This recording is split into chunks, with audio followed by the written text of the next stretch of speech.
परमात्मा है।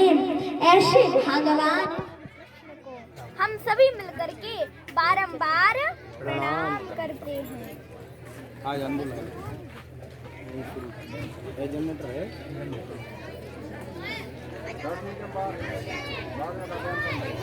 तो हेरती हो जो हम देखियो मोबाइल में कैसी बातें करती नजर आ रही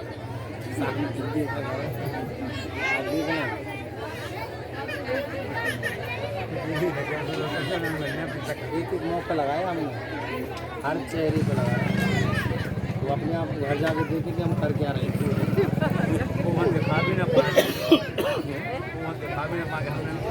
चेहरे पे लगाया जूम करके ये मुझे को एक नीला नीला वो खड़ा बैठा कुर्ता पहना, उधर एक हाथ और दूर निकल गया। ऐसे भगवान ठाकुर जी को, ऐसे भगवान श्री कृष्ण को, बांके बिहारी जी को हम आप सभी मिलकर के बारंबार प्रणाम करते हैं।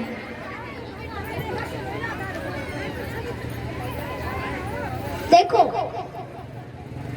ये भागवत कथा क्या है क्या ये भागवत कथा? देखो इस भागवत कथा को संतों ने कितनी सुंदर उपमा दी है, कितनी अच्छी उपमा दी है। क्या कहा है, क्या कहा है इस भागवत कथा को संतों ने भागवत कथा को कहा है, भागवत है सुर तरु की छाया, दुख भय दूर निकट जो आया। क्या है भागवत? सुर तरु।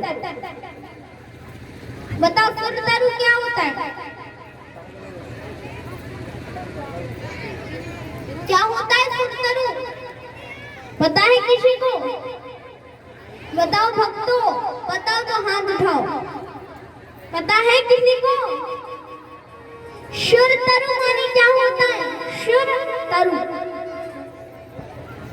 नहीं पता? बताओ, यहाँ हमारे इतने सारे भक्तगण बैठे, आप लोग बताओ। ये हमारे बूढ़े बूढ़े दादाजी लोग बैठे, आप बताओ सुर तरु माने क्या होता है? बताओ सुर तरु माने क्या होता है? क्यों चश्मा वाले बाबा, क्या होता है सुर तरु माने? क्या? खड़े होके बताओ, बताओ क्या होता है? कल्प वृक्ष। एक बार जोरदार तालियां हमारे दादाजी के लिए। सुर तरु माने होता है कल्प वृक्ष। सुर माने देवता और तरु माने वृक्ष, देवताओं का वृक्ष। जो स्वर्ग में जो वृक्ष है, जो स्वर्ग में सुर तरु है, वो कल्प वृक्ष जो देवताओं के पास है, जिसके नीचे बैठकर हम जिस भी चीज को मांगते हैं वह चीज हमें मिल जाती है, तुरंत मिल जाती है। वह चीज तत्पर हो जाती है, तुरंत प्रकट हो जाती है हमारे सामने, तुरंत वह वस्तु तत्पर हो जाती है, प्रकट हो जाती है। ऐसा कल्प वृक्ष,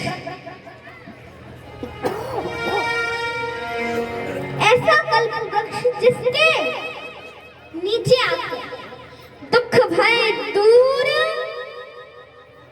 निकट जो आया,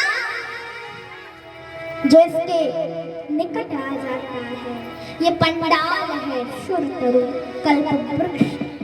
इस कल्प वृक्ष के नीचे जो आ जाता है, आप जिस भी कामना को लेकर के, अपने घर से जिस भी कामना को लेकर के जो भी आ जाता है, उसकी वह मनोकामना पूरी हो जाती है।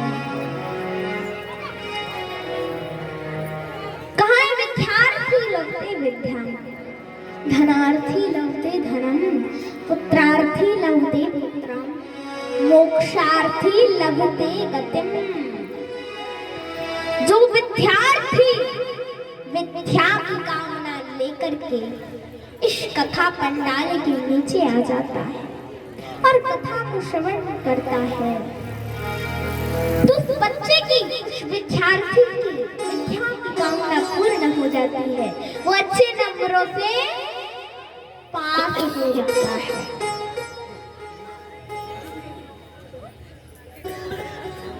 ऐसे ही विद्यार्थी लभते विद्याम धनार्थी लभते धनम।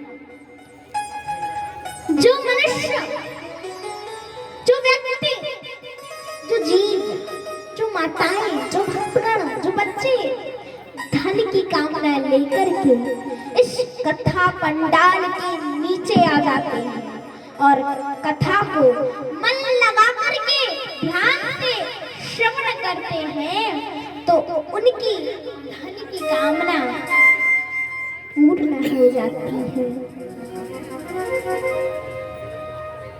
और पुत्रार्थी लभते पुत्रम। जिन माताओं के यहाँ कोई पुत्र नहीं है, और पुत्र तो है, संतान तो है, लेकिन संस्कारी नहीं है, तो ऐसी माताएं